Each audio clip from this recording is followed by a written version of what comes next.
Distinguished speakers, ladies and gentlemen, good afternoon. On behalf of SCCI, I welcome all of you for taking time to attend this webinar on market outlook and business opportunities in Thailand. While COVID-19 has many companies focus on their near-term challenges at home, I'm pleased to know that many businesses are also keen to be updated on the latest developments and opportunities in ASEAN. This afternoon, we will focus on Thailand. First, let me give a brief development in Thailand. Thailand is the second largest economy in Southeast Asia.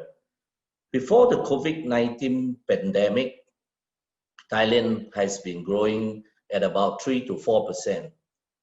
Like many other economies, Thailand's economy had been hit by pandemic and is expected to contract by about 5% this year.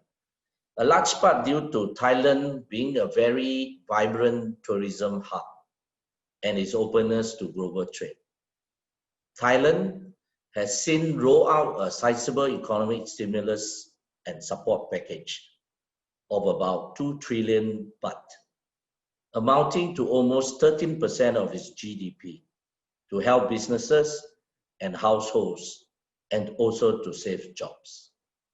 While Thailand has been under the state of emergency since late March, the government has gradually lifted restrictions on businesses and services in order to revive the economy. However, with the recent new infection cases emerging, the government could now tighten some of the control measures to curb the spread of virus. Businesses are now closely watching how Thailand will be weighing the trade-offs between opening up the economy and containing the virus spread. At the same time, Thailand is working towards reopening its economy. We can see that it is also taking the chance to adjust its economic strategies. For example, in tourism, we see that Thailand is tweaking its marketing approach to target wealthier and more severe travelers apart from usual large tour groups. Thailand is also focusing on digital transformation to position the country well to capture growth opportunities in the increasing digital economy. Next, let me give a brief Singapore business in Thailand. Singapore and Thailand have robust economic ties. Singapore is Thailand's third largest source of investment, behind China and Japan. Traditionally in Thailand, Singapore company has been involved in opportunity in the infrastructure development, logistics, consumerism, and manufacturing sectors. To some Singapore companies, Thailand is also an ideal launchpad for going into the adjacent markets like Cambodia, Laos, and Myanmar. Singapore and Thailand have recently agreed to speed up discussion to set up a reciprocal green lane for essential business travel between them. Within ASEAN, Singapore has already started green lane agreement with Malaysia and Brunei. When this green lane is eventually in place, it will be easier for Singapore businesses to follow up on the opportunities and to attend their business needs in Thailand. In conclusion, today we have a distinguished panel of speakers who will be sharing with us on the latest development and opportunities in Thailand. I urge all of you to participate actively. I would like to thank our sponsors, OCBC and UOB, for partnering Chamber to make this initiative possible. Last but not least, I also wish to express my sincere appreciation to the government partners, the Board of Investment of Thailand for this session, for your strong support.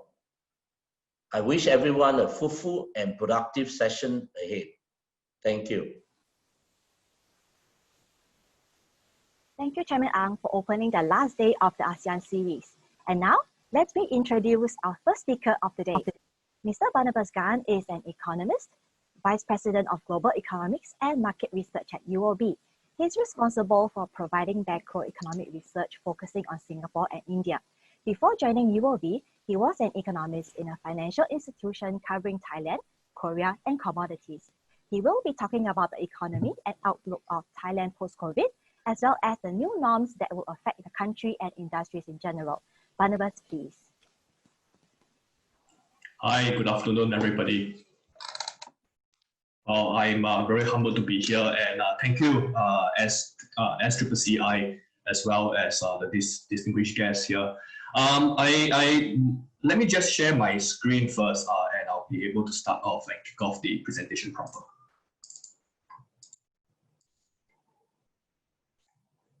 Right, okay. I suppose that we can see the screen, and I'll just start further ado. Well, good afternoon, everybody, and thank you for being here and really taking the time to just really a Friday afternoon to listen to about Thailand. And my purpose here is to really give you a snapshot of what the Thailand's outlook is going to be. And I will also weave in a global outlook landscape for everyone. And this is crucial simply because Thailand is really plugged into the global manufacturing and export trade environment, you know, and whatever happens globally will affect Thailand, you know, but do expect good news from my presentation alone. I think good news is quite rare, given the fact that there is COVID-19 as well as the US-China trade tensions, you know, but really now we are almost at the fourth quarter of 2020. Let's see what the global economy as well as Thailand is going to be. So my presentation really is titled Still a Teflon Economy. Guys, most likely you have heard of this word Teflon. Really, it's basically the ability of this material to actually bounce back after stress is given to this material. You know, and Thailand has historically been referred to as the Teflon economy simply because whatever stresses and slowdowns that has been given to Thailand, it has shown its ability to bounce back. But will this still happen into a post-COVID-19 environment? Let's see. But before that, I just want to kick off my presentation with a comic, you know, and I think this comic is quite, is quite, you know, self-explanatory. You know, we did it, we time traveled, but to what year? Let me ask the guy over there.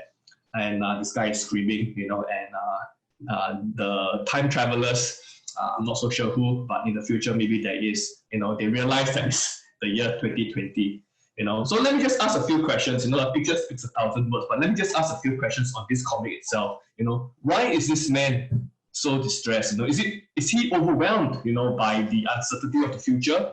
Is he depressed over the fall of the stock market? He got his test results back, or he simply loves screaming? You know, I think maybe what the answer would likely be is the first three, maybe four, you know, maybe he loves screaming. But I think more importantly, the global economy, as well as consumers, you know, in general, investors in general, are very much affected by the first 3 points, you know, and I shall, you know, go into that. But really, global growth in general is expected to contract by 3% in 2020. You know, to set everyone on the same page here, you know, this year's recession is the worst recession in history.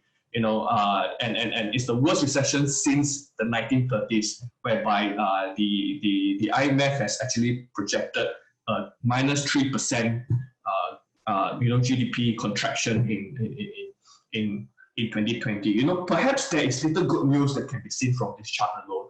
You know, really, if you see, it's the worst. It's the part of the slowdown. Really, it's coming from the advanced economies, and unsurprisingly so, given that US and Europe were actually one of the worst economies when it comes to COVID-19 cases. You know, but I think a very small silver lining. that's in looming in this dark cloud really is perhaps the emerging Asia, as you can see from this chart, whereby a small but positive economic growth is expected. And really for us in ASEAN and for those sitting here in Singapore as well, Singapore will almost certainly see a recession. While Thailand is perceived, to be one of the worst hit economies in the ASEAN region. But really, if you look at Thailand, as a whole, and this is a study done by Punamdu, and really this really shows that Thailand is very much in control of the COVID-19 cases. It's at number 2.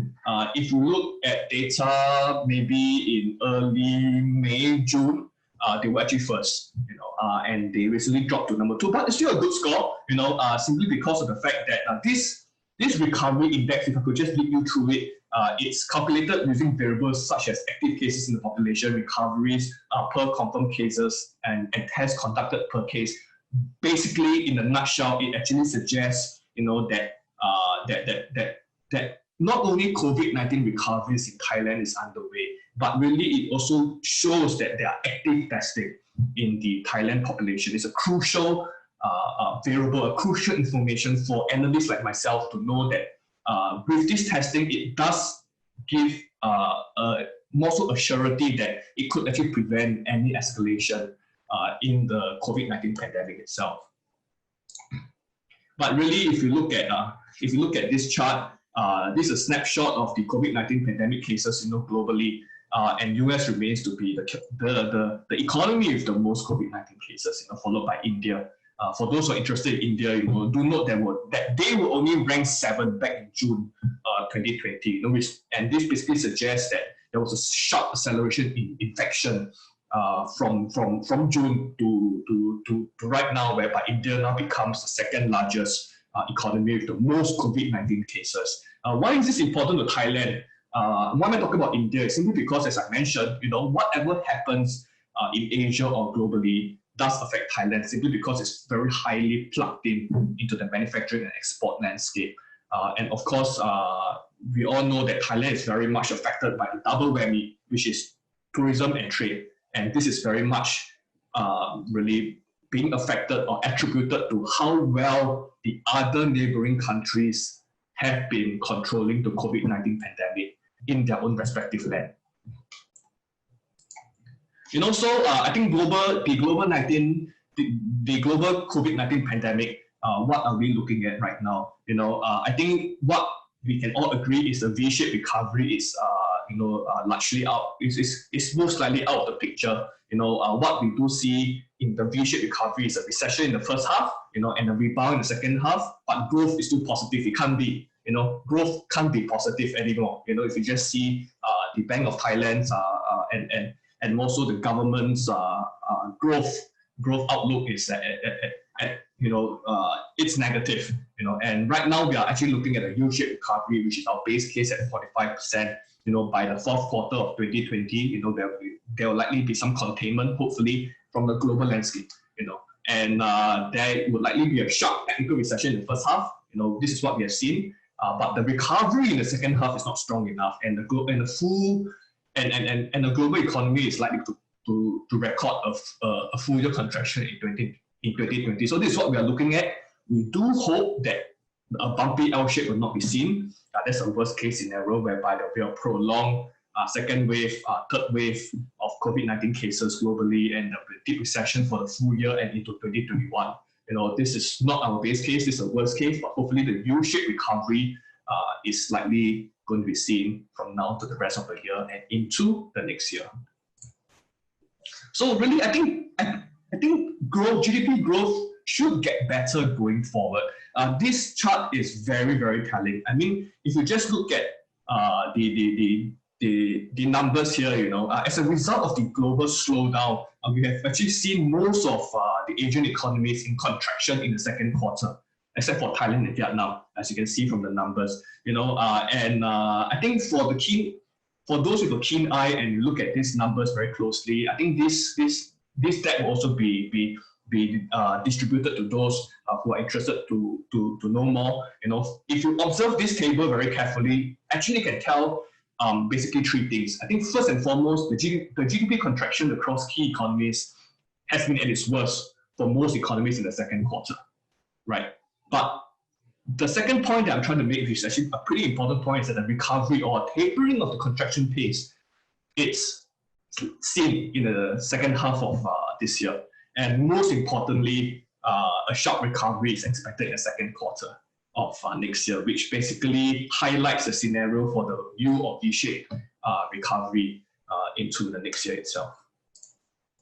And this shows the same thing as well. Similarly, manufacturing PMIs across the key economies have improved, to date. And if you can see the box indicating the April 2020 box, you can actually see that the PMIs were at its lowest in the last 3 years for all economies except China.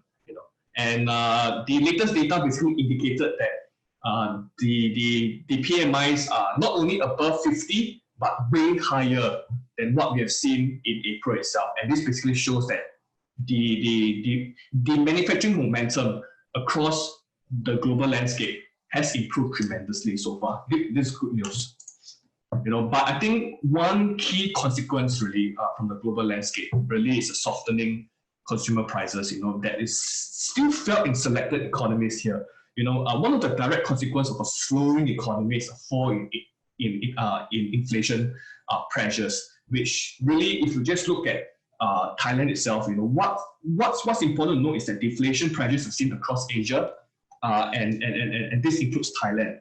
And some of you may wonder why deflation is bad for an economy. Why am I talking about deflation here? Deflation pressures are very strong influences to deter consumer spending. For those who have experienced deflation, for those who may have experienced in Japan itself, you can actually see that people actually postpone their purchases as long as they can, so that they can purchase the product at cheaper prices because there's deflation. The longer you wait, the cheaper the products get. So that by itself is very bad for the economy, as it does not spur domestic consumption in the economy itself. But really keep an eye on the trade. Keep an eye on the trade environment here. From now to the end of 2020, the WTO, or the World Trade Organization, has penciled a forecast of between -13 to -32% for the global trade environment. And this is crucial for Thailand, simply because Thailand is an export-oriented economy, and it has clear implications, because total trade for Thailand is approximately about 140% of GDP in 2019 alone. And this is huge for an economy that is very trade dependent. So really, I think this is basically the illustration for the global landscape, and we can see that the initial projection for the trade has now clearly been downgraded very drastically. And this, if looking back, maybe once we hit 2021, and if we look back, we will likely see this type of behavior. Two things again. It will be a very sharp slowdown, especially for 2020. But I think WTO as well as the IMF, if you look at their projection, at least from the global think tanks landscape and from UOB's perspective, we are looking for U to V-shape, and this is what we have been seeing right now in this chart. So for the exports perspective as well, there's also a V-shape. But I shall not go into it very well. I would like to talk about Thailand. Since a huge bulk of my presentation is really on Thailand itself. So let's just talk about GDP. Thailand GDP has fell by 12.2% on a year-on-year basis in the second quarter, and this basically clocked the deepest contraction since the second quarter of 1998. But the double whammy is seen is, of course, on the export perspective as well as the tourism perspective. And of course, when it comes to a shortfall in investor confidence, we actually see that the investment momentum across the region, including Thailand, has fallen. Like the gross fixed capital formation has plunged 8% in the second quarter alone. And basically what we're looking at right now, given the fact that Thailand is very much dependent on how COVID-19 is being handled across the globe. We are actually looking at Thailand to actually contract by 7.5% in GDP terms for this year. But I think this is the same chart, but this basically shows the GDP breakdown in the services aspect, and I think what we can see is that services actually makes up the bulk of growth in Thailand, and this is worrying. Why do I say this? Simply because that wholesale and retail accounted for almost 25%, of total services. And given the fact that growth is largely underpinned by the services sector, much of it is accounted for by the wholesale and retail trade. This is troubling news for Thailand, simply because it suggests that the lack of tourism spending would be seriously detrimental to growth. And I think we all know this. If you look at the inbound tourism from China alone, China accounts for the largest numbers of visitors, and tourism is a huge and major economic contributor to Thailand itself, with visits accounting for 11.5% of nominal GDP. And without COVID, if we discount COVID, the World Travel and Tourism Council actually predicted that the total contribution of travel and tourism to GDP in Thailand is forecasted to rise by 5.6% per year to almost 30% of GDP in 2028, which is 10 years from now. And this is huge. This basically shows that tourism is a huge part, it's a huge growth driver for Thailand itself. And these are the news articles that I think everyone knows. But I think what's more important is that the tourism arrivals may fall by as much as 65% in 2020. And if we hear what the Bank of Thailand has said just 2 days ago, they actually did say that if tourism does not rebound, and if there is still social restrictions in Thailand itself, given some second wave of COVID and other unforeseen circumstances, the growth in Thailand for 2021 could still be negative simply on tourism numbers alone. So this shows how huge the tourism factor is going to play for growth alone. And of course, the tourism actually, since it's such a huge industry, it actually employs a lot of people in the tourism industry, and up to 6 million people are expected to lose their jobs. And this basically gives the risk for unemployment rate to go up, and it has been going up, although marginally, but with Thailand's unemployment rate is pretty special because they have a huge agricultural sector, and the last number that I know for the second quarter is 1%, and this is pretty low, but if the tourism industry still stays in the doldrums from now to 2021, we expect the jobless rates to actually increase in Thailand itself. And also, from the trade perspective, there has been contraction in exports that was being observed, but it's actually better than before. And if you just look at across the commodities and products here, we can actually see that the agricultural the agricultural related commodities are the one that benefited. If you just look at across those products, Thailand does have bright spots, and being a strong agricultural economy, it has benefited from the supply chain disruption, and this is likely from the higher food prices that we have been seeing across Asia, but also most likely so volume terms as well. And really, if we look at the other sectors, much of the other industries are still in the doldrums, which is basically it still takes time for it to recover further. And this is actually seen in the manufacturing and electronic sector of vehicles, etc. So look out for more fiscal stimulus right here.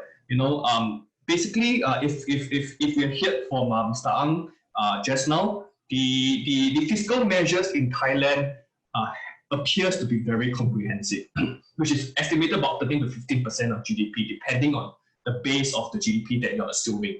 And this is potentially the biggest response from the government, in history. And additional fiscal measures which are not included in this table also include those to revitalize the tourism industry. Like the 22.4 billion Thai baht of stimulus to revitalize the tourism industry through the packages like We Travel Together or the moral support packages to actually give the local tourists or also the local citizens some money to explore and consume tourism-related activities. Somewhat like the rediscover vouchers that Singapore is actually trying to implement. In December, whereby every Singaporean will receive $100 to actually go for staycation. Something similar to that, but Thailand is also doing the same thing. And for this chart, really, if you just look at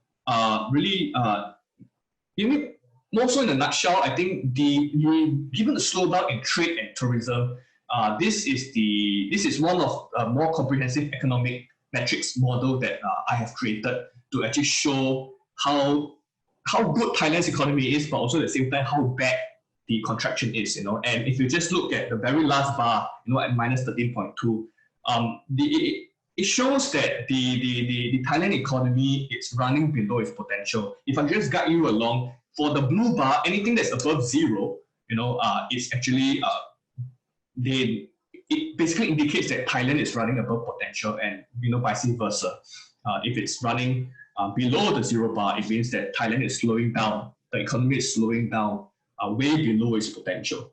And that means that it has already been performing below its potential for 3 consecutive quarters. And why is that important? This information basically most likely is also being looked at by policymakers. And I believe that they will actually use this information to determine whether further accommodation is actually needed to cushion the GDP growth, or more so to cushion the GDP contraction for 2020 alone. But given the slowdown, given that Thailand has contracted so much, and there's a double whammy, it's the worst, one of the worst hit Asian economies, around in this region itself. The big question in the room, the elephant in the room, why is the Thai baht so strong? And in fact, it's stronger than before COVID started. So why is that so? And a quick way to find out is really to compare the real returns that investors actually receive from investing in Thailand. This is seen via this real interest rates chart that I'm showing you right now. It's calculated by the 3 months interbank minus off the inflation rate, the latest inflation rate. But Malaysia and Indonesia and Hong Kong's real rates are higher than Thailand. So shouldn't they see more expensive currencies as well? So let me just walk you guys through. The ringgit or the Malaysian ringgit is highly correlated with oil prices, but the economy is also seeing a budget deficit. And for Indonesia, it's clear cut. They have a twin deficit. That's why people have not been so much. Also, people are not really investing in Indonesia itself. Hong Kong is pegged to the USD, so there is no more so argument there. But I think Thailand is one of the few economies that have a twin surplus. Taiwan and Singapore as well have twin surplus, and this basically gives Thailand investors, also investors looking to Thailand, say, hey, you guys are doing well in the COVID-19 curves. You guys are having twin surplus. You guys have a very strong real interest rates. Of course, these are very clear reasons as to why people are going in to Thailand itself, as an investment tool. So really, in order to curb the strong Thai baht, and we have seen that, given the circumstances, the slow GDP and deflation pressures, as well as to actually slow down the appreciation of the Thai baht, we do expect the Bank of Thailand to inject a final 25 basis point cut to its benchmark rate. Currently it's at 0.5%, but we are looking for one more cut to 0.25% by the end of this year. This basically will actually lower the real interest rates and to dissuade the strength of the Thai baht, and this is actually good for the economy itself. Right, I'm approaching the end of my presentation. This is basically more good news for investors looking in Thailand. Right, also at this juncture, the issue is this. Sorry, fiscal standing in Thailand remains rock solid. You just see the numbers across. This is percentage of GDP here. In Thailand, it's like corporates about 47%, compared to China at 150%, and so on and so forth. You guys can get the picture. And despite the huge and comprehensive fiscal measures that Thailand is going to see, the public debt as a percentage of GDP is only expected to rise to 59% of GDP by the end of 2022. And with that in mind, we can actually see that it's actually below the regulation in Thailand itself. And this basically shows that fiscal standing still remains rock solid. And I think we all know this. If we take a step back and just look at Thailand as a whole, when there is the Asian financial crisis, there is the global financial crisis, and at every setback, Thailand's economy has never failed to rebound and be stronger than pre-crisis. And perhaps it's still a Teflon economy. Nonetheless, the fundamentals show and illustrate this very clearly. It's an economy with very low public debt. There's a sizable current account surplus and large international reserves. And I think let's not concentrate on the COVID-19 pandemic right now, but let's look ahead, into 2021 with a strong fundamental economy right here. The accommodative measures, both monetary and fiscal, should actually cushion the downside and lift GDP growth into 2021. Okay, I'm done. And this is the FX interest rates outlook. I will just leave everyone to and if you guys want to have more viewing of the slides, please approach SCCI, and I'm very sure they will just share the slides with you. Thank you, guys. Thank you, Barnabas. Next up, we have Mr. Pundok Punyasiri, Director of the Thai Overseas Investment Promotion Division, Board of Investment in Thailand. He will be sharing more about some of the key changes implemented by the Thai government post-COVID and opportunities and investments that foreign businesses should explore after the crisis. Over to you, Mr. Pundok. So good morning, good afternoon, Mr. Ang, and thank you for Mr. Bamahas that show some significant figure of Thailand, which if Singaporean, I will not hesitate to invest in Thailand. So now is my duty to show you my presentation. Today, my topic will be included in the topic. Firstly is the current situation and outlook of investment and industry. Secondly, the investment opportunity. And thirdly is the POI measure to stimulate the investment. Let's see the current situation at the Board of Investment. We have received the project application for this year since from Jan to March for by the number of the project is increasing, but for sure for the value of the investment is decreasing by 27%. That means the smaller project is coming in to Thailand. And for who is the player in the investment in Thailand, for the first 5 months, we have seen a little bit strength in the China, have become the first investor in Thailand, ahead of Japan, who is the number 1 player for investment in Thailand. And the number 3rd is Singapore, which we have a large project coming into Thailand. That's why the Singapore has come up to be the number 3 for this year. But if we're looking a little bit deeper in the Singapore company, it's not actually the Singaporean company 100%. is like Japanese or Chinese. I'm sorry, Japanese or the USA or the European country that based the office in the Singapore expand the investment to Thailand. Let's see what kind of industry that is going down and what is going up. We see that the logistics, tourism related and automotive is declining. You know that the tourism was impacted directly from the COVID pandemic because of there is no travel between the country.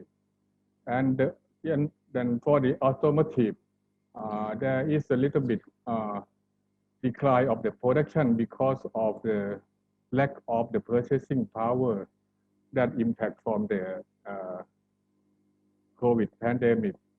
But on the electric vehicle, is still on the ongoing of building a factory, which will be launched in the next 3 years. For the rising industry, we found that the medical products,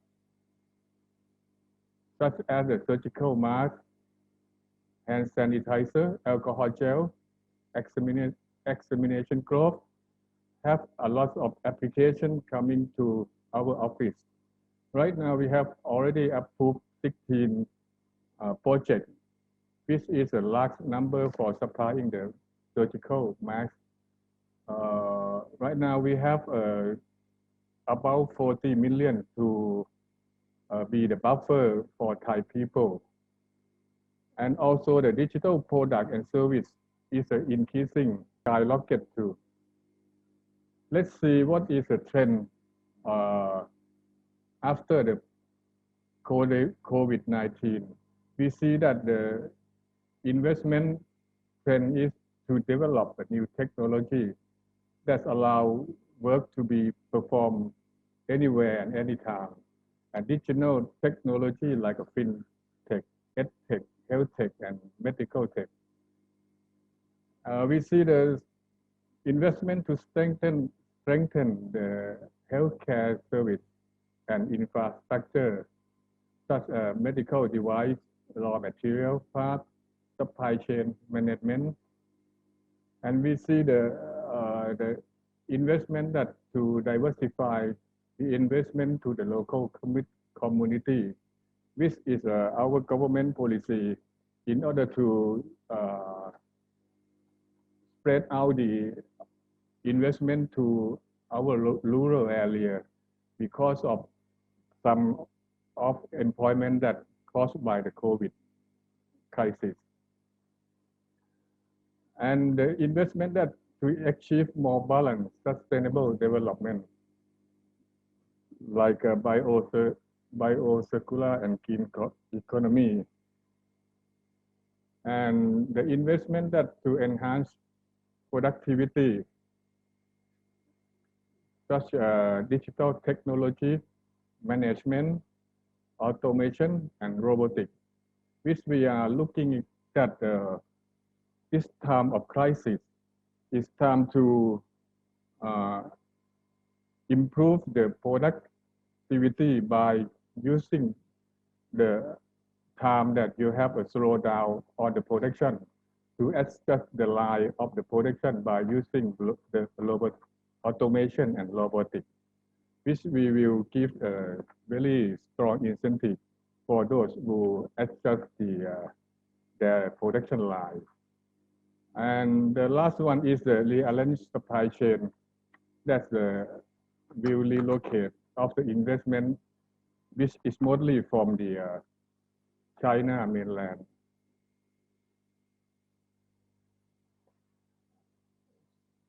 So I would like to say the trend of the next 3 years by using the 3 colors of the traffic light. The red light, the yellow light, and the green light. The red light you go to the intersection, you have to stop. That means this kind of industry is in the downtrend. For example, the restaurant, the tourism, hotel, aviation, automotive, and the real estate is going to be on the slow down side.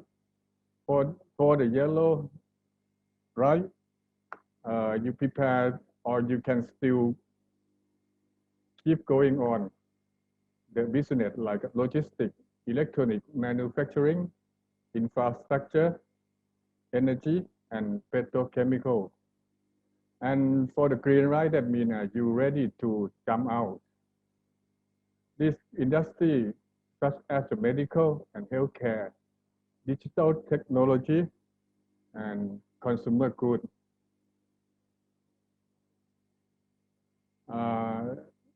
As we mentioned that the medical device, for example, should be the diagnostic test kit, ventilator, personal protective equipment, surgical mask, N95, face mask, face shield, respirator, gold, and glove. It should be the product that will be on the next year.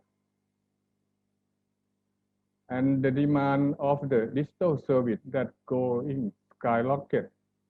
From the survey that we found that after the COVID-19 pandemic, we found that the online shopping, food delivery, streaming, subscription, online game, virtual hangout, those digital services is growing up strongly. For the Netflix, we can see that they have a 15.77 million new subscribers. For Lazada and Shopee also have increased a lot of number in subscribers too. In Thailand, they increased by 429% for Shopee and 122% for Lazada. That means when the government use the lockdown policy, so the people have to stay at home. They cannot go out to shopping, and Thai people still want to shopping. That they use the online shopping. That show the sign of something that Thailand still have some purchasing power, and also the lineman that delivery food or food to the customer also have the increasing in the subscriber of 100%. And let's see that the internet is important for those activities. Right now, the Thailand has positioned our country to be the 4.0, Thailand 4.0. That means every village in the Thailand will have the internet access, which will complete in next 2 years. The internet usage will be used for working from home, for e-learning, and to increase demand of the high-speed internet bandwidth. The remote working and e-learning and e-payment, which are now commonly used in our Thai people to pay the money without use the note bank. And the collaborate tools such as the we also change the importance of remote collaboration tools such as video conference, which we are using right now.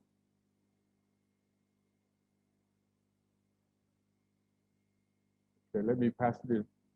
And so let's take a look at the investment opportunity. The Thailand has targeted the S-curve industry, the 5 S-curve and the first 5 S-curve. we will focus on seeking the investment on the biofuel and biochemical, digital economy, medical hub, aviation and robotics, aviation and logistics. Let me say about something about the aviation and logistics, which should be the star industry, rising industry in the first of this year. Beginning of the year, we're looking forward to see the aviation and MRO to invest in the EEC. But after the COVID pandemic, this project is looking to be slowed down. But I would say that it's a good chance for the Singaporean who doing the aviation can looking to expand or move out from the Singapore to set up the MRO in Utapao Airport, which government have invested a lot of money to build two hangar in order to repair the aircraft, which I hope that it will recover in the next 3 years. And for the biofuels, we're looking for the recycled product, which is the advantage that Thailand have a lot of material like sugarcane, cassava, and palm oil, which can be used as the material to use to make the biochemical product. And automation and robotics, which we give a very important incentive to this in order to make our production more competitive and less cost by using the automation. We give both on the both side of the maker and the user. For the maker who come to make the automation in Thailand, we give the maximum incentive for those who make the automation. In the user side, if the factory want to replace the production line by using the robotic, we also give the incentive by the 50% of the investment cost in that automation production line.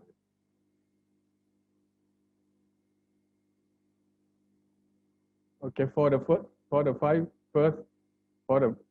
first S-curve, the food of the future, we already have been the hub for the food. I mean the kitchen of the world.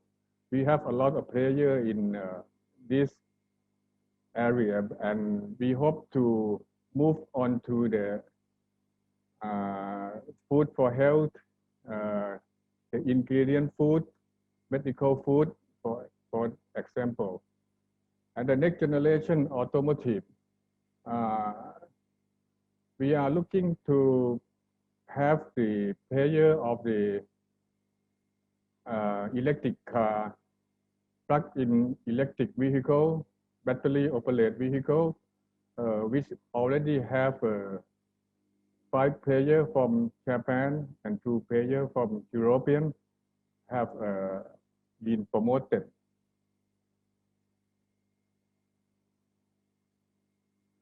And for the digital product and service, investment opportunity in digital products and services, the healthcare, education, smart farming, and manufacturing sector. The 2 keys is the automotive and electric and electrical equipment that we try to moving them forward by using the Industry 4.0.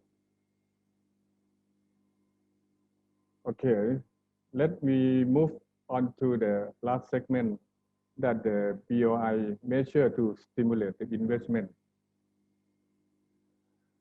Let's say our agency, I mean the BOI is the agency that give the service to the foreign investor in order to come and easily doing business in Thailand, especially for the production activity. The supporting measure for the medical industry, which is very highly needed. So we adjust the incentive to keep out for those who making the medical product just from the 3-year tax exemption to 5-year exemption in order to stimulate those companies to investment more for the medical product, which is highly needed now. The measure to support production drive modification of manufacturing of medical device or part and equipment of medical.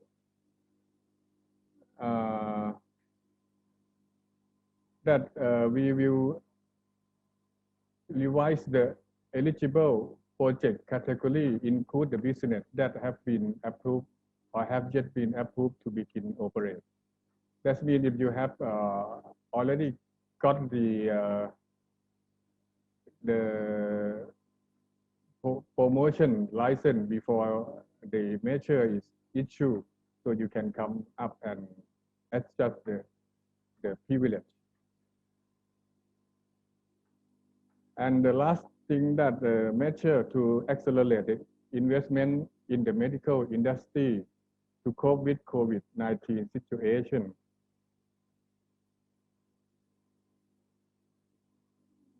Like manufacturing of non-woven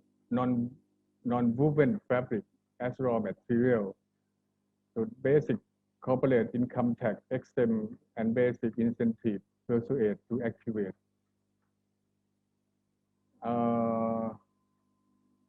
It's just like a little bit hard to understand.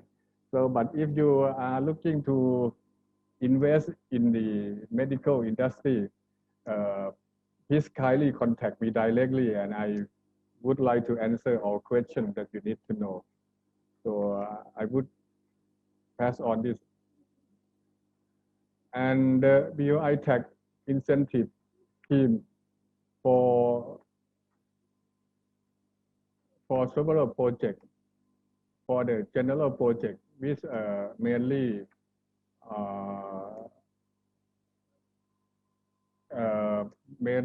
manufacturing. We give the incentive by the activity base. Our tax corporation exemption, we can give up to 10 years. The activity base is like biomedical industry, advanced industry, basic and supporting industry, high value and creative digital industry. We can give you the up to 8-year corporate income tax exemption. It depends on how much that you do your production. If you do for a long line of production, the more of the tax exemption will be give more. Also the technology base, like a biotechnology, nanotechnology, advanced material technology, and digital technology. If you invest in this kind of technology, you will get the 10-year corporate income tax exemption. We also give the additional corporate income tax based on the area base. Like if you set up your factory in the Eastern Economic, which is the targeted economic zone, you will get more privilege add up from the basic income corporate income tax that you have. Not only that, in the EEC, we also have the other area that we will give out more tax incentive, top up, like a southern border of Thailand, which is closer to the Singapore, and in the industrial park and so on. Not only that, we also give the merit base to top up the basic incentive. If your company are doing the research and development, we will give you more incentive. If you support the academic researcher, institute, or technology, and you have the collaboration between those college and university, you will have more tax incentive to top up. Okay, that's gonna be it for my presentation, and I would like to answer all your questions. If you have any, don't hesitate to ask me on the later session. Thank you very much. Thank you, Mr. Phuonbok. Now, let us welcome Mr. John Evans, co-founder and managing director of Cactus Asia. During more than 20 years in Asia, he managed consulting projects in many sectors and provided advice and guidance to economic development and investment promotion organizations. He will be sharing more about the key considerations that companies should take note of before venturing into Thailand, as well as common mistakes that foreign companies make in terms of legal, taxes, and business regulations. Over to you, John. Thank you, Carrie. I just want to confirm that everyone can see my screen. I'm hoping so. Yeah. First, thank you to the Singapore Chinese Chamber of Commerce and Industry and Chairman Edward and Vice Chairman Irene, and of course, Tiffany, for all of your fantastic organization. You always run excellent events, and I was delighted to be invited. So after following Barnabas, who did a great job of taking the global economic situation in the year of COVID and comparing where Thailand is in it and talking about Thailand's resilience, and then following Khun Panlop and his explanation of the opportunities and how the BOI has positioned Thailand for investors, my section is pretty boring. And so I've been asked to talk about, how Singaporean companies can, if they can, and how they can set up companies here. So I'm going to try to keep it a little bit interesting by having some interactive questions. So the second page here is really our advertisement. And Tiff, if you could put up the first interactive question. And I'll give you just a quick background. As you heard, we were founded in Thailand actually 25 years ago in December. I was a co-founder. Tiff, if you could put up the polling question, please. We have offices across the region, as you will see, and we have our two of our people from our Singapore office on Uday Panicker and YZ, who are participating today as listeners.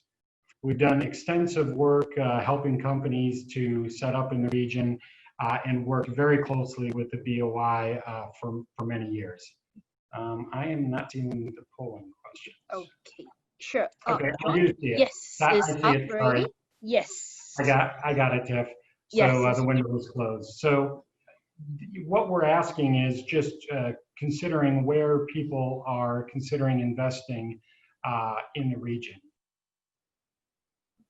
And so Okay. we'll give everyone a second there. Do note it's a multiple choice, so you can click a few choice to get it.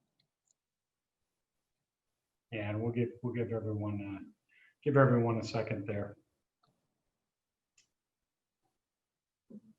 Yep, we can see the numbers are coming in. So we probably will give another 20 more seconds for participants to, read through the choices carefully before they, click on the countries that they are interested to expand in.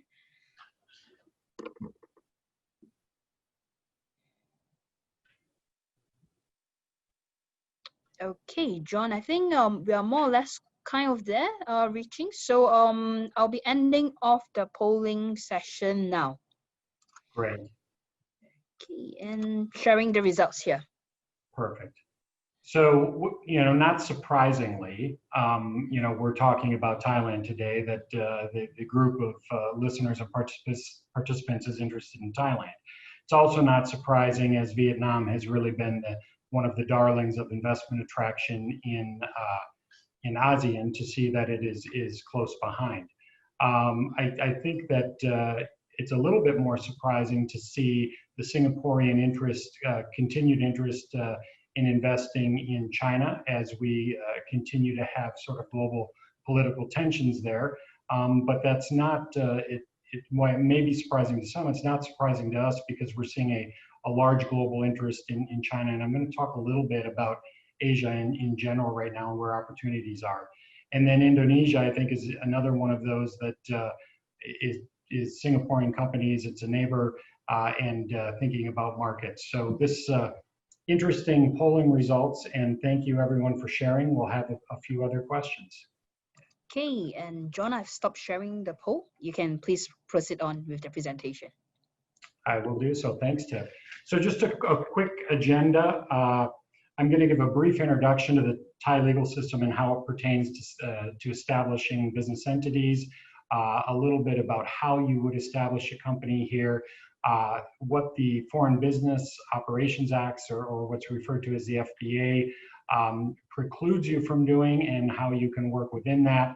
I will just briefly touch on the investment incentives that Khun Panlap so adequately covered earlier in his discussion on the BOI, talk a little bit about trade agreements, COVID-19, and then a few examples of where Thailand is going right now.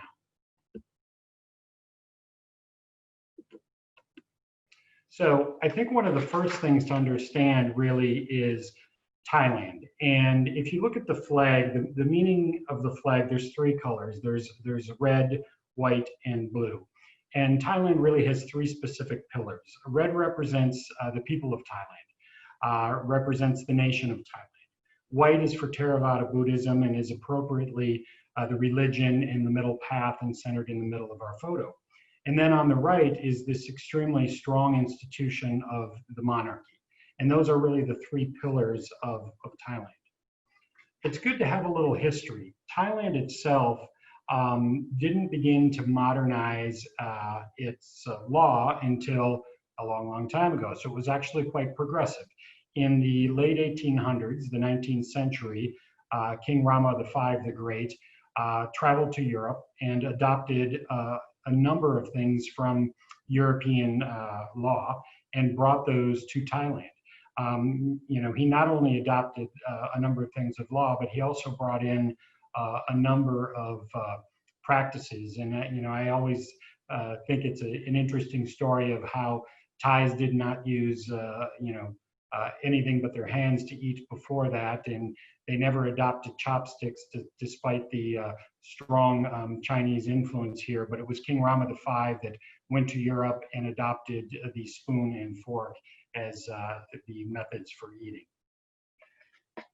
So I'm going to talk a little bit just about the legal structure. It's a constitutional monarchy. The Constitution was first formed in 1932. There have been 20 revisions, the most recent in 2017. The next layer are the statutes, which are what is gazetted and announced by the government on a periodic basis as they move forward with the creation of law. The other thing are emergency royal decrees, and this is the government or the king making an announcement for the safety or welfare of the people of Thailand, and that, of course, occurred this year with COVID-19. The next layer down are royal decrees, and this is where the government is making a decree in the name of the monarchy and the king. Most recent, one of the recent histories was in the formation of allowing services to participate more fully in the economy back in 1979, as an example. Ministerial Regulations are the next level down that get announced at a ministry level.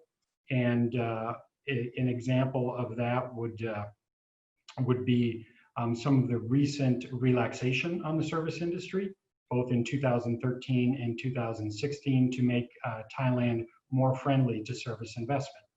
And then there's notifications, and notifications are done within the departments, and that's done at the Director General level. So for example, if the Department of Industry wanted to make an announcement, they would do a notification, and then ordinances are released at a local level. And that's just a high level of how things are organized and function. Thailand has a very robust and law system and a very robust structure for foreign companies to have representation and to establish themselves there. The first two that could be considered are both a representative and a branch office. The big difference between these two is that the representative office cannot generate any income. It's just a presence in the country to promote the head office and the parent company and what that does. It's very easy to set up. It's very low cost to set up, as you'll see from down below. A foreign branch office, on the other hand, is really set up as a legal entity from the head office, from the country that it's coming from. It is restricted to do the business that that company does overall, and it can't go outside of that business. And it's subject to restrictions of the Foreign Business Act and is slightly more costly to establish. In terms of setting up companies, actual entities, legal entities in Thailand, that's governed by the Thai Civil and Commercial Code. And there are a couple of types of those. There are Thai limited companies, both privately and publicly held. And in both cases, the shareholders bear the liability for that. And then there are Thai partnerships. And this would be where a foreign company comes in and establishes a partnership where there is equity owning from a Thai partner. And one of the questions that routinely gets asked about setting up companies is, what is the actual process to do so? And so most investors will set up a limited liability company. Thailand is a relatively easy place to do this. It's not that difficult. The procedures are in place. There are tremendous resources to assist you, whether it's the offices of the Ministry of Commerce, or I'll talk a little bit later more about the Board of Investment and what Kun Panlap and his team would assist with. There are, of course, consultants and legal advisors that can assist to do this. It doesn't take very long. It should take about 3 weeks. It starts with reserving a company name. And then you have to have the promoters on a memorandum of association. You then reserve share subscriptions. You hold your first statutory meeting, at which point you have 3 months to apply for the next steps. And that would be to pay in 25% of that registered capital amount that is required under law. And then the second would be to make the application for the registration of the corporate establishment. And then once the application is received, it is a very quick turnaround. And the Ministry of Commerce will typically do that approval on the same day. Now, that makes it sound really easy. And it is. The process is easy. But Thailand does also have what I referred to earlier as the Foreign Business Operations Act, which restricts foreign investment. And this is a law that's been put in place to limit what foreigners can do. And so some of the restrictions which apply to all foreigners are listed here. To qualify, of course, you're not a Thai national. Okay, you're not a juristic person registered in Thailand. You're not a juristic person in Thailand with more than 50% of its shares held by either a Thai national or another Thai entity.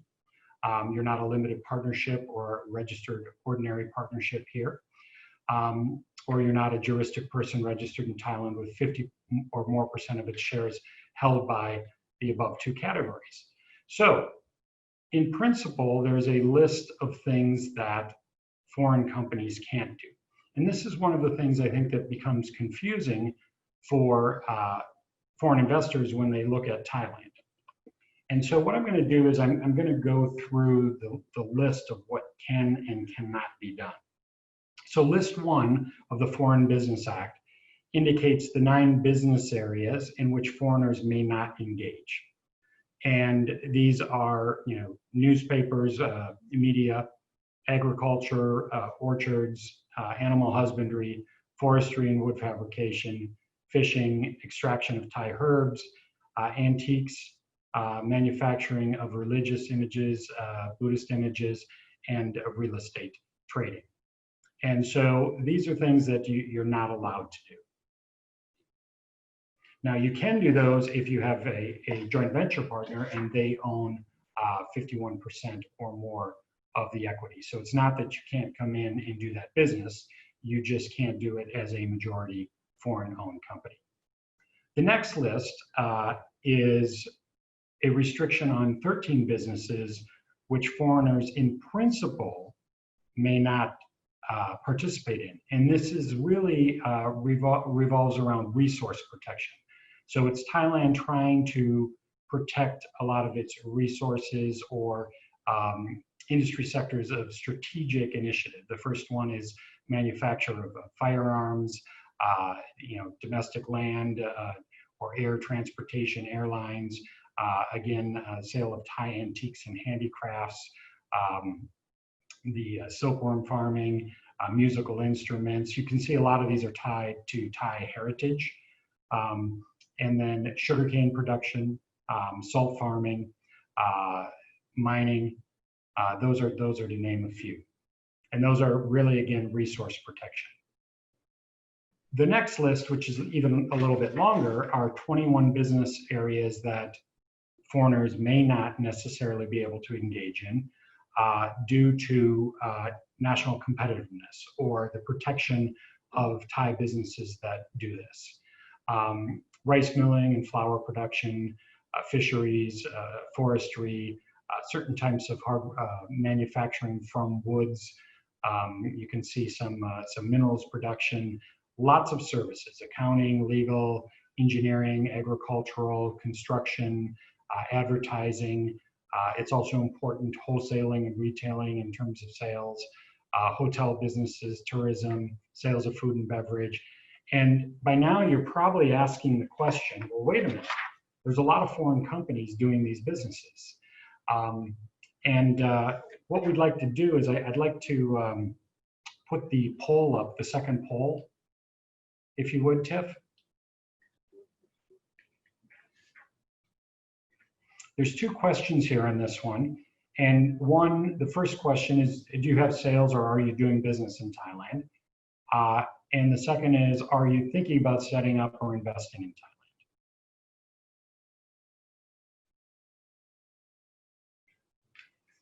Thailand? As I said before, after you go through this sort of long list of things that's precluded, it tends to cause a little bit of confusion or a little bit of concern sometimes with foreign investors. I think we can probably end the polling. Tiff, it looks like everybody's sharing the results now. Okay. Yeah, and so this is really good news. 40% of the participants here are already doing business in Thailand. They either have a business here or they're selling and trading with the kingdom. So that's fantastic news. And of the participants, and this is great news, Punlap, for you at the BOI, 80% of the participants are looking to come in and set up here in Thailand. So now let's go on to the next page. And as we start here, let's start with the next polling question, Tiff, if you wouldn't mind. Okay. Question number 4. There you go. So, but I just talked about how daunting it could be. Do you know that there are exceptions to this Foreign Business Act? Do you know that this long list of restrictions that I just put there are actually ways to navigate that and do business here? And I think this is one of the things that you, of course, need legal advice, consulting advice, or good advice from the Ministry of Commerce or the Board of Investment or other government entities. And so why don't we end the polling? Okay, and I'll share the results now. Yep. So very, very common for what we see. Most people that are looking at Thailand, when they ask from abroad about setting up, they get nervous and they think that they maybe can't do the business there. And they see this broad list of 39 categories of things they can't do. And they think, oh, I can't do business there. But that is not the case. And that's what I want to talk about, because Thailand is very investor friendly and has set up mechanisms that allow people to come in and invest in many of, not all, especially that first list, but many of those sectors. So here are just some examples and some of the particulars of doing that. So for example, if you want to be involved in the construction industry and you're bringing in some sort of expertise, you need a registered capital and investment of about 500 million. Okay, which is a large amount, but not a huge amount for construction companies. Retailing, registered capital number is 100 million baht, or each outlet of 20 million. This one can get a bit confusing, and I advise anyone to seek advice on this. But it is actually quite easy to qualify and to come in and to sell in the kingdom. And the same is true with wholesaling. And the Foreign Business Act is quite user-friendly when it comes to retailing and wholesaling. However, they do want to see that you're bringing, something new in, a new technology, a new type of product. They don't want you bringing something that is well established here in Thailand. And then, as those are just examples, if you think you're on that list, then you need to seek some advice, and you can get some pretty clear picture of what needs to be done next to apply for a Foreign Business Act exemption. Now I'm going to go to the next page. Oops. Did it move for people? Mine's not moving. Looks like we have a little bit of delay, Tiff. Could you tell me if you can see the next slide? No, not really. We can't really see it on the next slide. It's still focusing on the construction, retailing, and wholesaling slide. Yep. Maybe if you want, you can unshare and reshare the. There we go. Yep. Then, yep, we can see it. It's always good when technology gives you a little bit of a challenge. So, it's so amazing the technologies that we're using now to do these types of meetings. If you just think about this, when I started the business here, or even in the last 5 years, this stuff wasn't possible. So, technology, as Kun Panlap said, is something that Thailand is very focused on promoting. So in addition to businesses being regulated by the Foreign Business Act, Kun Panlap and the Board of Investment are really a first stop when you want to consider coming and investing in Thailand, because they promote a number of industrial sectors and grant privileges. And when I talk about privileges, I'm not talking about just incentives. Panlap talked about the incentives, and I've highlighted them here, but it's the privileges to operate. And oftentimes with Board of Investment approval, then you no longer need the Foreign Business Act exemption. And so when evaluating the type of your business you're doing, if you think that there's a restriction on it due to the Foreign Business Act, you certainly should be looking at if you qualify for Board of Investment promotion or privileges. And earlier, Panlap was talking about Singapore as the #3 investor, and he was talking about how other foreign companies have their headquarters in Singapore and then are driving investment not only to Thailand but around the region. I think we're going to see an increasing trend of that as we look forward in time. Hong Kong is losing a lot of its headquarters due to political tensions, due to economic reasons. Singapore is being the recipient of that. And so there are going to be a lot more decision makers, not only, of course, for Singapore companies, but for global companies that are headquartered in Singapore. So I would assume that we're going to continue to see quite a bit of investment from Singapore into Thailand. I'm not going to go into the details of this because, as Kun Panlop said, it's complicated, and you really need to go see him and his staff. But I will cover the things that he really highlighted. The standard incentives are based in two areas. They're activity-based, as outlined here, and technology-based. And then those additional incentives are geographic-based or merit-based. And there are some special privileges or incentives for a trade and investment support office, which is actually how our firm Cactus was approved by the BOI many years ago. And then they also have a program which they refer to as the International Business Center. So if you're thinking about putting your headquarters not in Singapore for the region, that's really a regional headquarters scheme. And I'm sure Panlop and his team would be excited to talk to you about what they can offer in that area. Now, the next slide is to show the competitiveness of Thailand from a tax perspective. And you can see that, you know, Thailand is at the lower spectrum of the corporate income tax.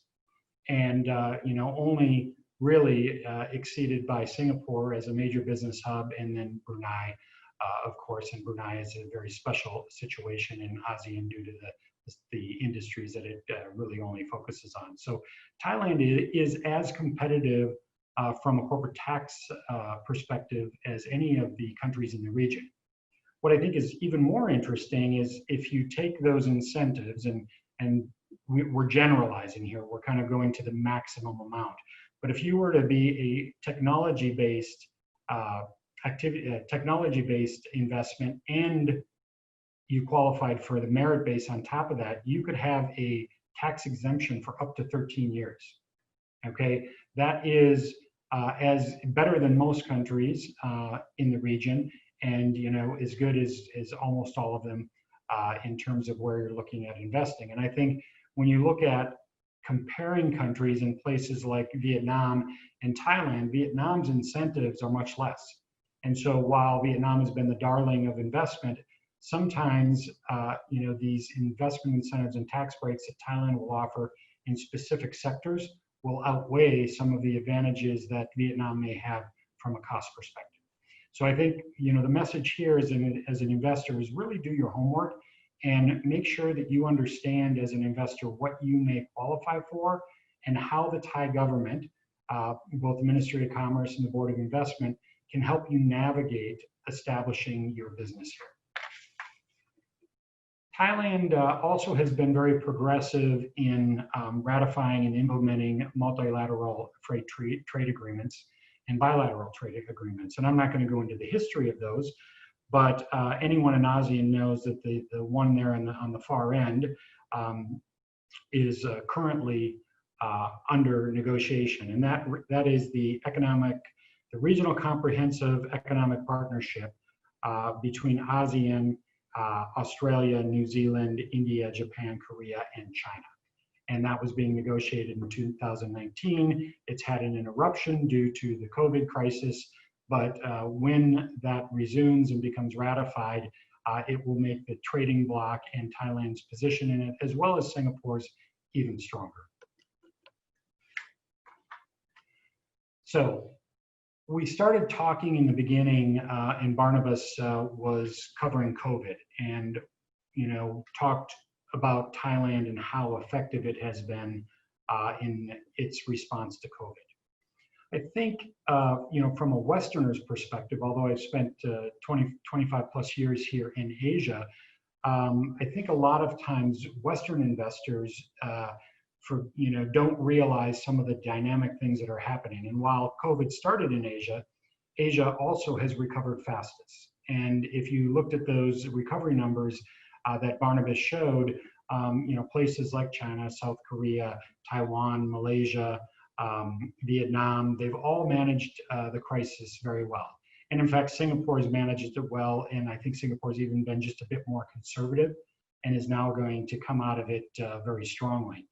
And so if you look at Thailand's response, Thailand has done one of the better jobs of clamping down and shutting down and managing the virus. Now that has impacted the economy significantly.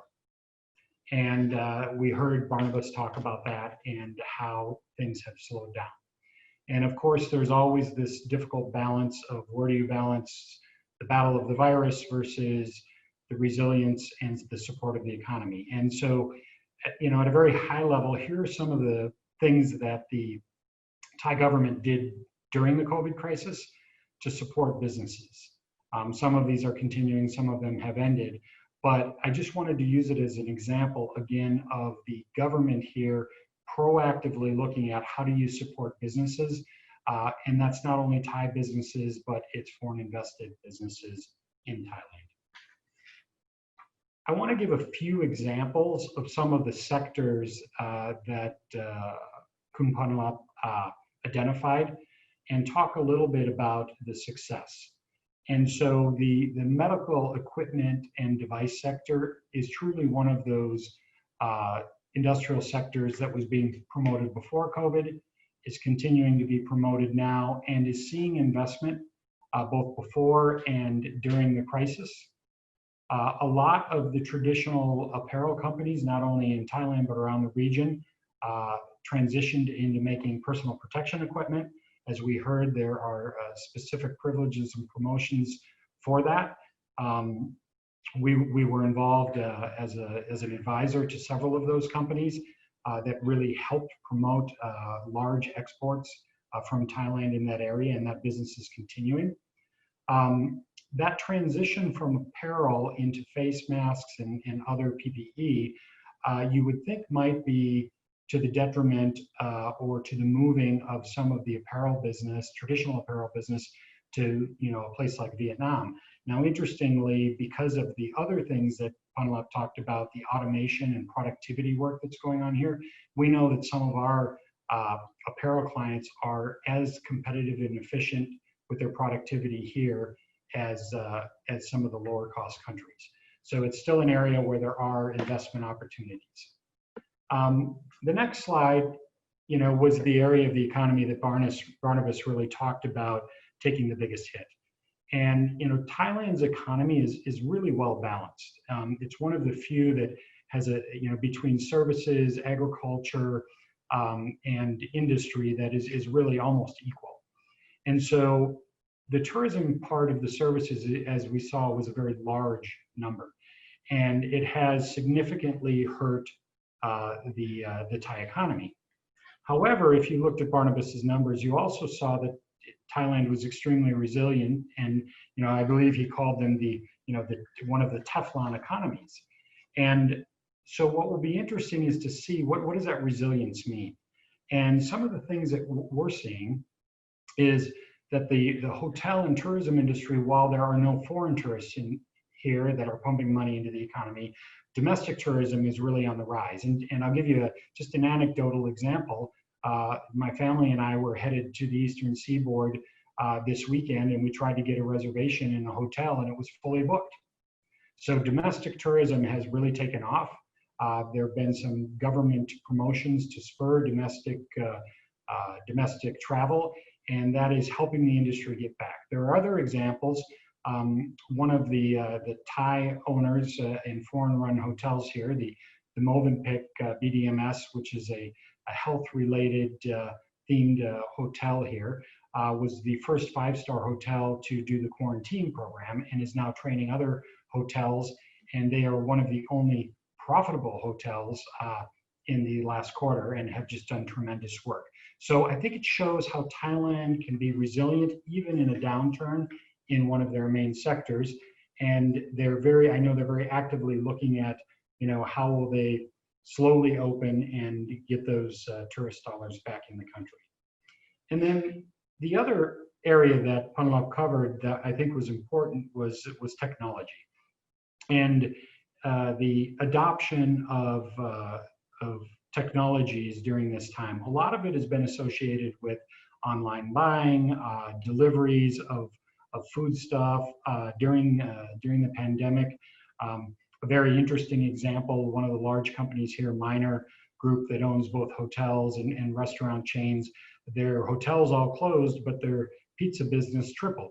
And then they had to deliver it all because you weren't going to a restaurant. So, really looking at how they shifted human resources from the hotel immediately into the pizza business. There's been a lot of investment in warehousing and cold chain, not only in Thailand, but around the region. And we've seen in the last year a lot of collaboration and synergies between fintech companies in Singapore and Thailand, and the demand on both sides, which again are promoted industrial sectors and something that you'd want to talk to the Board of Investment about. So that wraps up my talk today. It's been a delight, and thank you very much. Thank you, John. Our last speaker today is Ms. Napason Yutinathon, the second generation of Thai Coconut PCL. She will be talking about characteristics of the business culture in Thailand, key challenges foreign companies may face when venturing into the market, as well as how the company is rebounding from the crisis. Take it away, Napason. Okay, so thank you for having me today. So actually it is my first time speaking publicly online. So my name is Napason Yutinathon. So currently I work as the strategic marketing exclusive from Thai Coconut.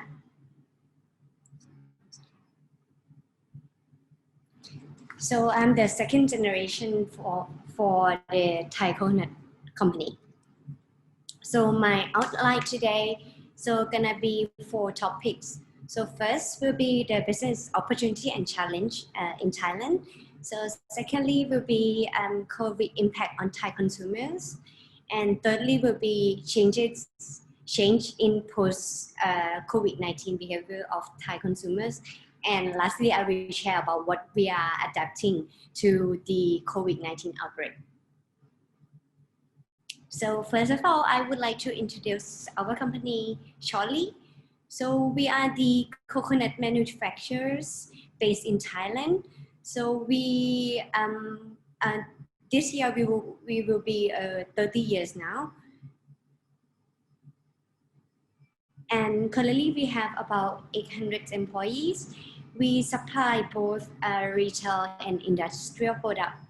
And we do mainly export about 90% to the world market. And yeah, so over 70 countries over the world. So we produce coconut base, as we name Thai coconut. So we do have a whole range of coconut products like coconut milk for cooking, coconut beverage, coconut water, coconut milk alternative, fresh coconut, coconut snacks, coconut oil, and other like Thai soup as well. So we quite prioritize on innovation products. So that's why we are awarding so many innovations products from coconut every year. We also operate and look at the sustainabilities as well. So we work under 3 main P, so planet, prosperity, and people. So currently in our factory, we use the solar cell to generate the energy for producing our goods internally. So let's get started with the topic. So the first topic will be the business opportunity and challenge for foreign investment in Thailand. So why Thai is a good destination for investing? So from my perspective, I think Thai has a very good strategic locations. And secondly, the economic in Thailand for both domestic and for tourist industry quite good in Thailand. So Thai still be one of the top 5 countries that tourists coming to Thailand. In term of the food and beverage business, so in terms of food and beverage business, it's growing every year for the beverage business. Yeah, and I think also Thai also adapt to the new technologies, innovations like digital things. And also the government also support about the infrastructures, about the port for export if you are producing or have the production in Thailand, and also the road and the infrastructure is quite good right now in Thailand. However, there might have some challenge. So as English is not our first language, secondly, there might be some work permit, yeah, and also maybe somehow the infrastructure as well. So if your factory or your company was a bit far away from the developed country, city, so there might be some obstacle out there. So let's move to the second part. So COVID-19 impact. How's COVID-19 impact on Thai consumers? So firstly, what Thai feel and do? So from the Mintel research, it's found that like almost 75% of Thai were very worried about the COVID-19 when it spread in Thailand. So COVID-19 drives changes in consumer behavior a lot, and so it changed how people behave in everyday, mainly about shopping on food and shopping online. So 39% of the people are spending more takeaway food from the restaurant using the online application for the food delivery. So in the past, normally Thai will be going out to the restaurant, or we go out for the street food for having the meal, even in the morning, lunch or dinner. But more and more people during COVID, so we ordered those food online to our home and consume it at home. And this gonna be affect the changes after the post COVID-19 as well. People are still continue ordering like food online instead of going out. In my office, like normally we go out for dinner, go out for lunch, but nowadays people are staying in the office and no one going out, just ordering online to have it in the office. So it totally changed how we behave this day. Even the Thai now resume, I think we resume it to the normal already, but people are changing their behaviors. Another point is the hygienic. So people are very concerned about hygienic this day. So it should be same in everywhere, that people are wearing masks in the publics and washing our hand very more often than before, and we quite avoid the crowd places, and also we quite avoid like going out for the restaurant as well. However, in Thailand, we not found that people are stocked up on the grocery like other country, as the government also announced that we will not lock down the supermarkets. So that's why people are not stock up the grocery like other country too. So when people are not going out and having food more at home, so people are a bit changing their behavior to be cooking more at home. So not just because the hygienic things, but people also facing about the financial and economic issue during COVID-19. So that's why I found that people are looking more on using the shortcut cooking kits in their home.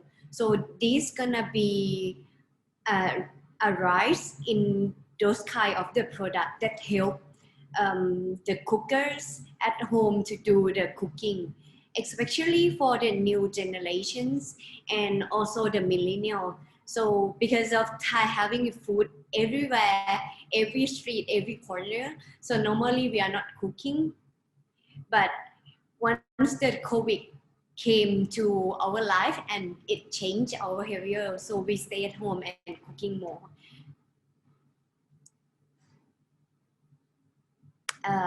The next section is how how business and brand reacting to the COVID-19 in Thailand.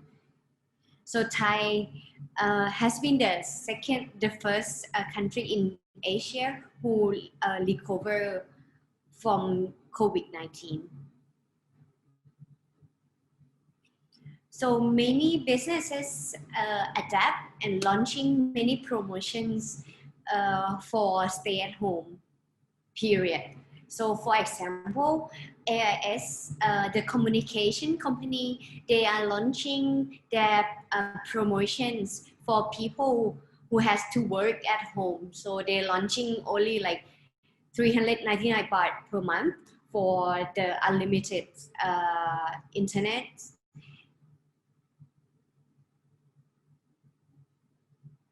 And also food delivery. So if everyone have been in Thailand, so there's a lot of street food out there, right? And nowadays, those street food are adapting to the online food delivery. So yeah, so people are changing and the store are changing to the online, and even COVID has been locked down, but like economic for food still okay because everyone still can access the food restaurant.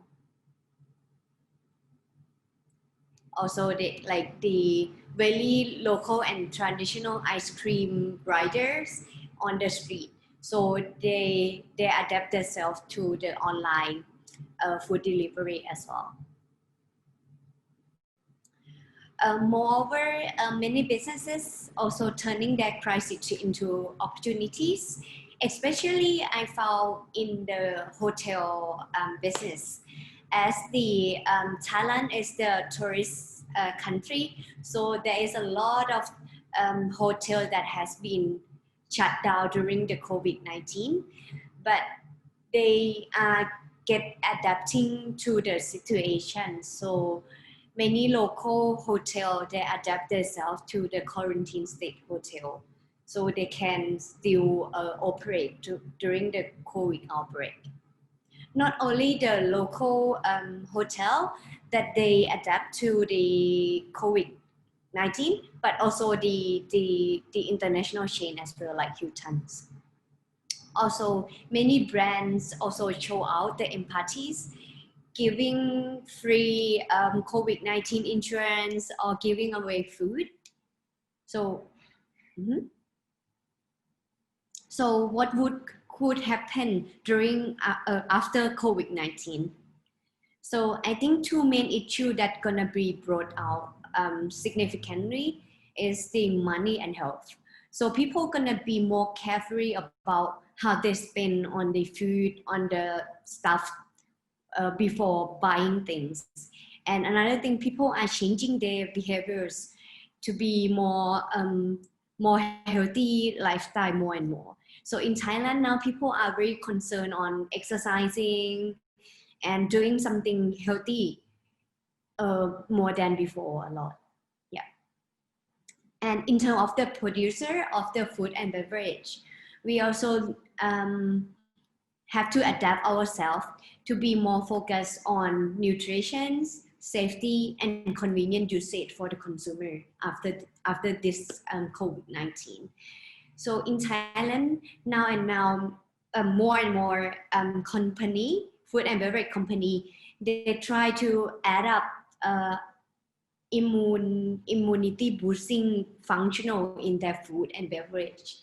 So right now, the vitamin water become very popular and has a very good sales because everyone want the very good immunity in the body. So secondly, people are more aware where the product are come from. So product has to be more traceabilities. And for the sales channel, so everyone have to adapt themselves to the online channel. So here is kind of the food that might be shift after COVID-19.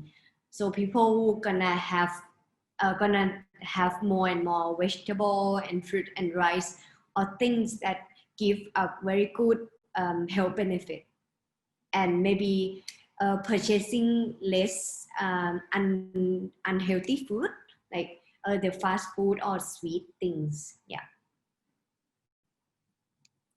So last part is how we adapt to the COVID-19 outbreak. So fortunately, as we have the global consumer around the world, so we still have a good increase in our sales due to, firstly, we produce the necessary good like coconut milk, and people are changing their behavior to cook more at home. So that's why we still have a good increase during COVID-19.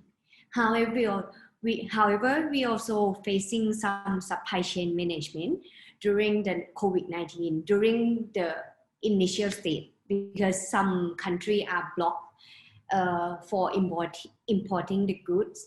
However, it was very short period because food is still necessary for everyone in the world. So they unlock the port and give us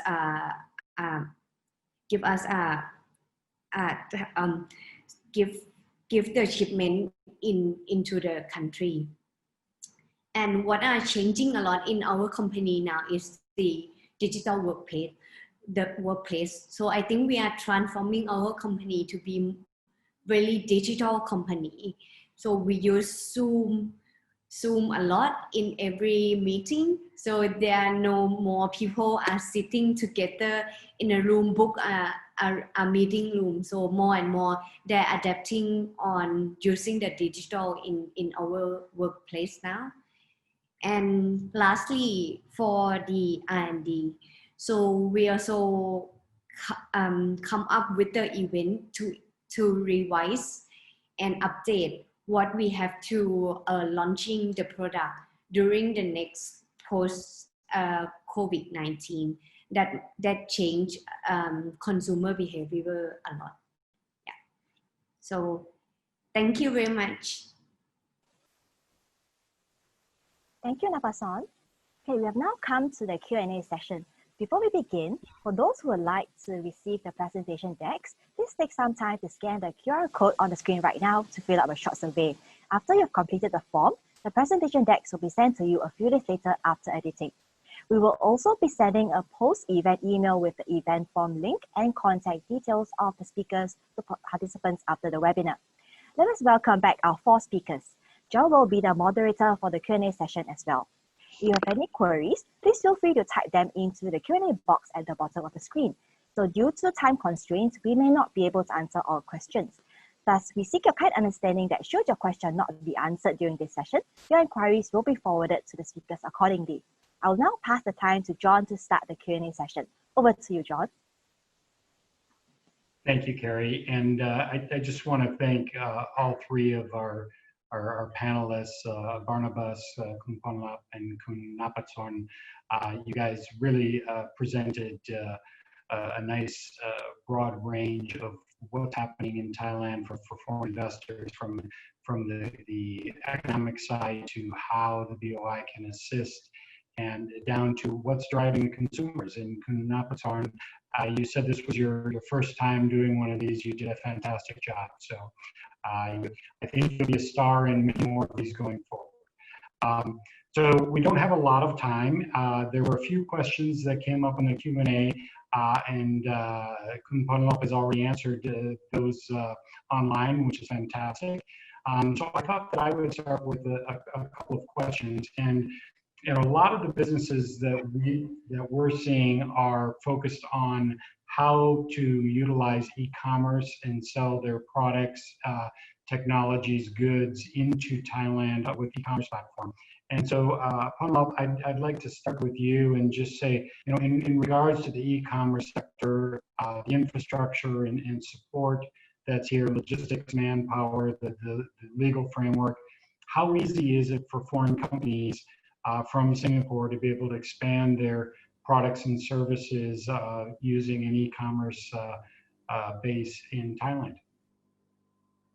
So I think for the e-commerce that are looking to invest in Thailand, this activity is eligible to get the promotion, and for the environmental of the you know, the ecosystem that they need to use for the e-commerce is in the Bangkok area. I think it's very strong supported. Like we have a 5G connection and the Wi-Fi connection almost everywhere. We have a strong educated person in this area, which graduate from well-known university. Thank you. Thank you. I couldn't agree with you. I want to keep more Please. detail that the e-commerce is eligible, but not gaining the tax exempt incentive. Only the exemption in the machinery to use in the activity. That is.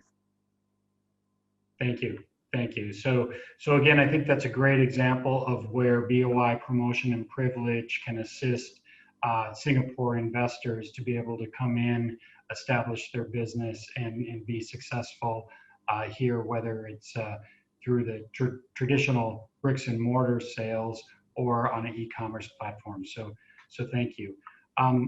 Barnabas, I think the next question is really for you. And from a banking perspective, Thailand's benchmark rates are already at really a record low. I think they're about 0.5%. And so there's limited monetary mechanisms that you know, Thailand has to be able to be, you know, effective in promoting its economy. Is there anything that you, from a banking perspective, that you can advise that the Bank of Thailand could do to support economic growth? Thanks for the question, John, and thank you for our attendees who asked this question.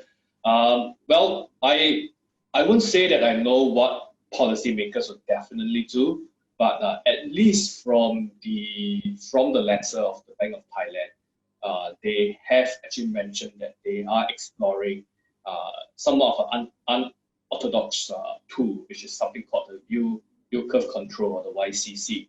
You know, basically this has been performed in Japan, and the US just at the start of the COVID has also announced that they are exploring the YCC as well.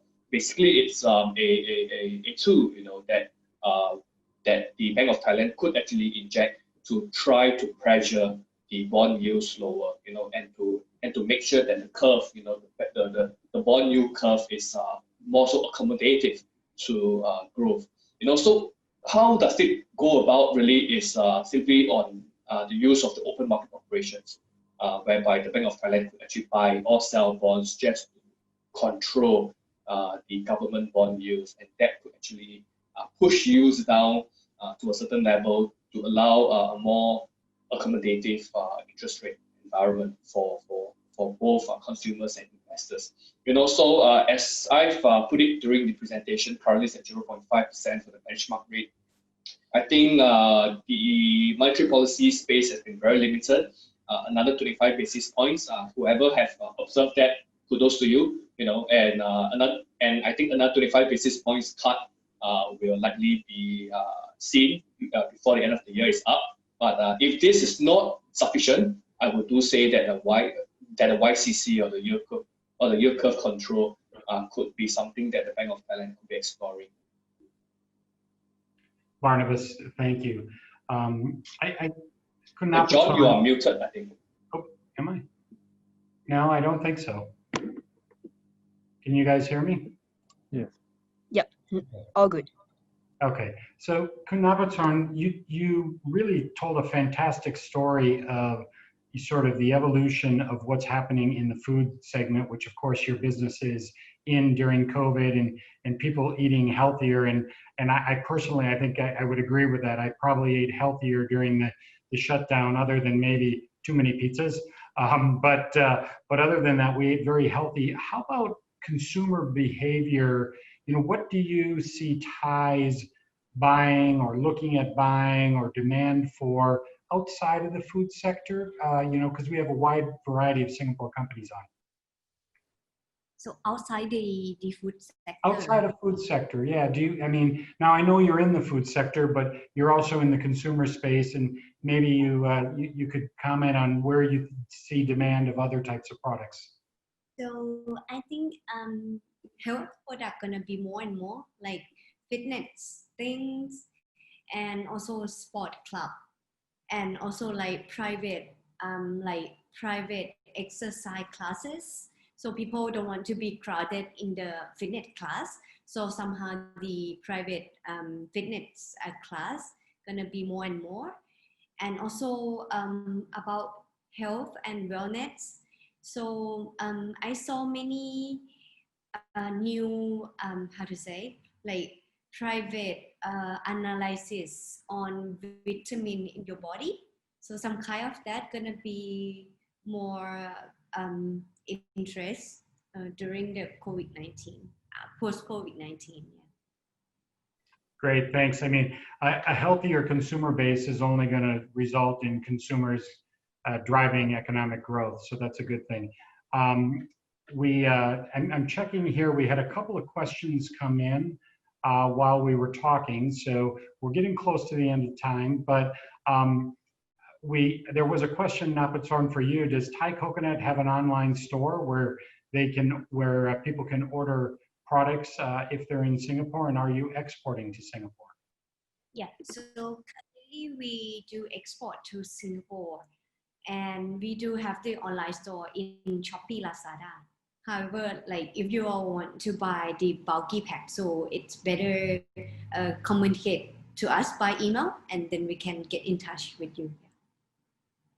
So I think we heard early on comments about good Thai food and Singaporeans missing the chance to travel and be tourists in Thailand, and you're already getting some customers. So we're increasing the exports of Thailand today with our event.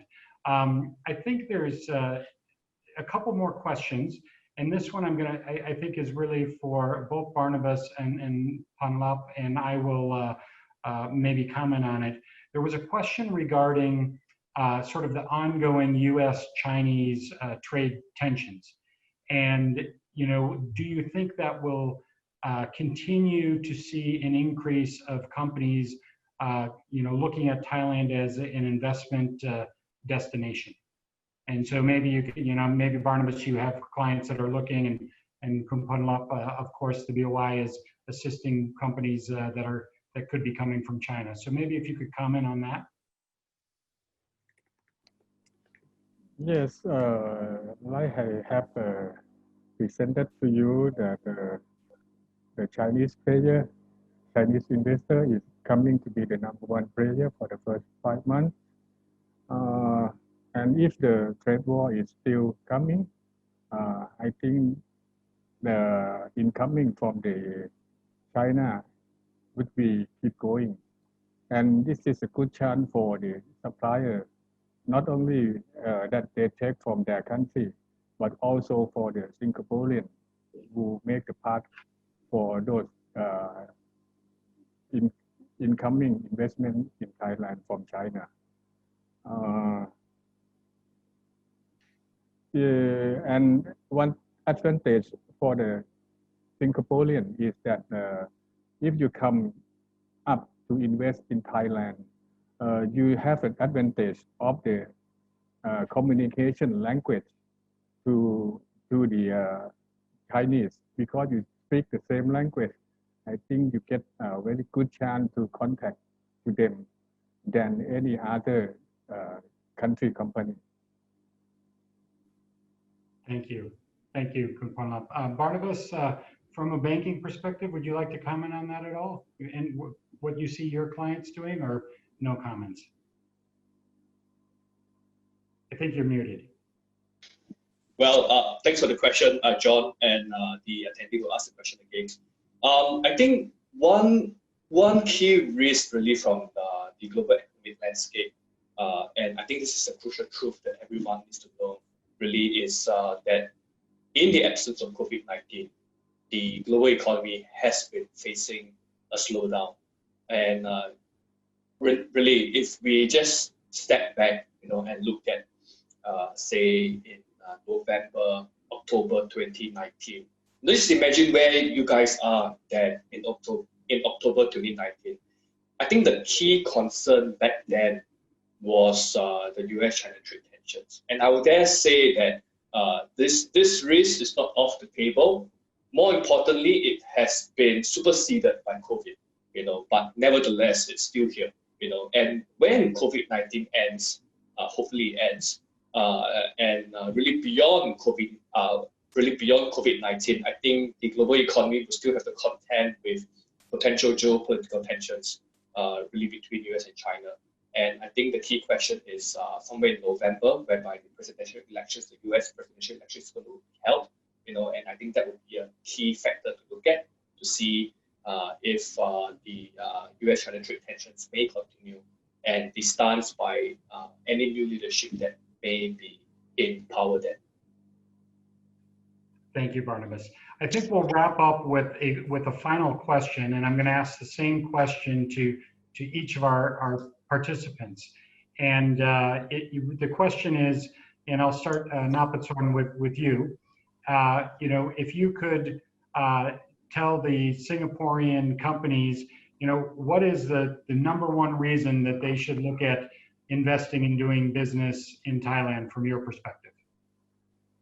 So actually, Thai consumer love import product. So we would like to try new things overseas. Yeah. And we have a lot of millennials and also open-minded taste. So that would be very interesting for Thai. Yeah. Great, thank you. Barnabas, a short answer to the same question? Well, Singapore loves imports as well. Well, so I do share the person's view. But I think there was this technical issue. I couldn't hear your question. Just repeat your question again, John. Yeah, the question was, and I know you're in Singapore, what do you think is the number one reason Singapore companies should consider investing and doing business with Thailand? Oh, I see. Oh, this is an interesting question. I think, you see, right, Thailand has been one of the lighthouse of investments in history. If we take a step back again in 2015, 2014, just post the GFC, and I'll dare ask all the panelists as well as the attendees right then, just post GFC, and when you think about investing in Asia, which is the country that sparks immediately beyond China, and I'll dare say it will be Thailand, maybe Taiwan, and Thailand really simply because of the fact that it has very strong fundamentals, as I mentioned in the presentation just now.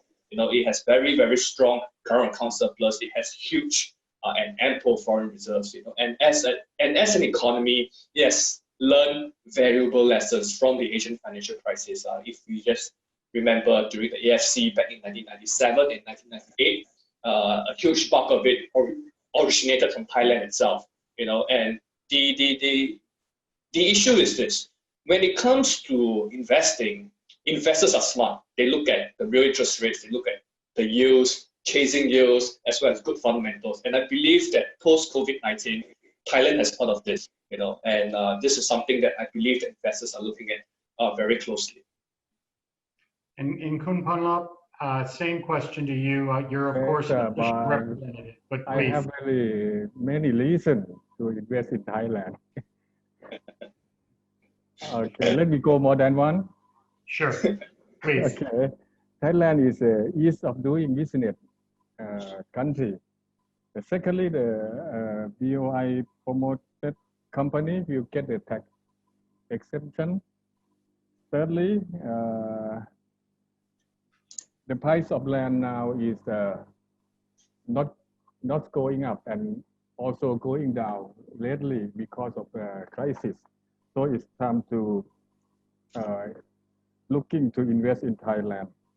And now you easily to find the workforce because of some industry already unemployed them. Okay, and lastly, that I would say that we are the closing country. So while there is a pandemic, you can control from the internet and work from the Singapore to monitor your company. And if you have the special issue, you just can fly to Thailand within 2.5 hours. That should be. Thank you very much, John. Thank you, Kun Pornlap.